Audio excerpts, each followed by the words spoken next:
unlike in a debate, so in Moot Court we have what is called a Moot Court problem. It is normally 10, 30, 20 pages. So what we do is that we release the Moot Court question and it gets published on our pages. It then gets distributed to students, and after that, we normally encourage them to consistently and every day go through the mood problem, that they should understand the facts, or like what happens in that mood question. After that, then we conduct virtual trainings or public or in-person trainings.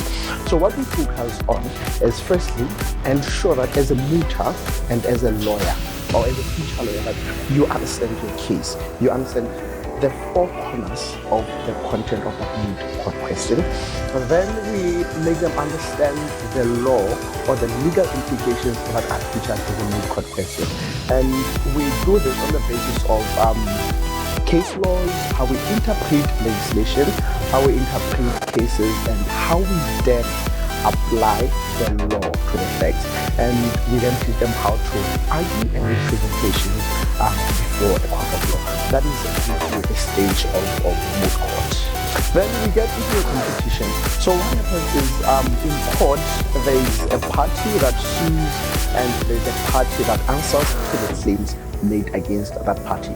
So for the purposes of Rajam's moot court competition, so we have party one appealing the decision of the lower court. We assume that the lower court has made a certain decision and which the appellant, as the party appealing this decision, is not happy about the decision of the lower court, then you say go to the court of appeal.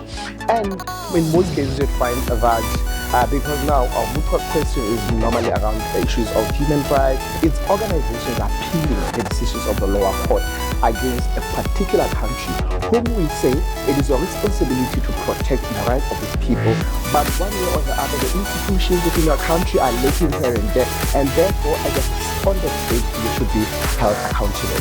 So these students pick or side. Some of the students will appear, or a team appears for the appellants or as counsel for the appellants, and the other team appears as counsel for the respondent.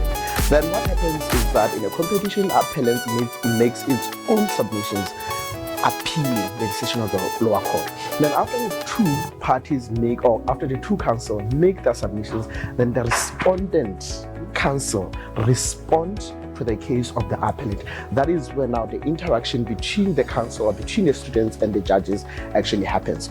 So the process of part of the process is, as judges, we are to test your understanding of the facts. Do you really understand your case as appellant? Do you really understand your case as respondents?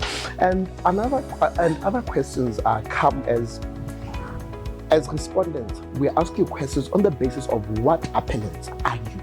You would say, okay, appellants submit that because they went to the police station, the testing kit was lost, therefore the state should be held accountable because vicarious liability, as you had one of the students argue vicarious liability to say a police officer is an agent of state. Therefore, because the police officer lost a file or lost a medical report, then the state should be held accountable because that police officer is a representative of the state.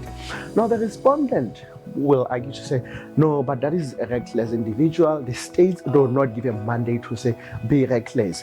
Then they say, that particular police officer must be held individually liable, not the state. So that is how the process actually happens. Sometimes we even question on the understanding and interpretation of the law, because we say you need to understand the substantive aspects of the law and the procedural aspects of what is it that needs to be done in the law. So we test your understanding of the facts, we test your understanding of the other side's argument, and we also test your interpretation and understanding of the law, because that is what we would have trained you on. There has been so much growth, and I believe we have some of the students that participate, then they carry it forward to the next students. And I feel like also in terms of our teachers as primary coaches of the students actually understand what needs to be done. So there has been like an increasing understanding of moot court, of politics of moot court, understanding of the law and understanding of the judicial process. And also I feel like what it makes it easier is that we normally anyone is what is called a resources pack. To say this is your resources pack, read the resources pack, and where you don't understand, that is where we then chip in to explain the nitty-gritties that may be later.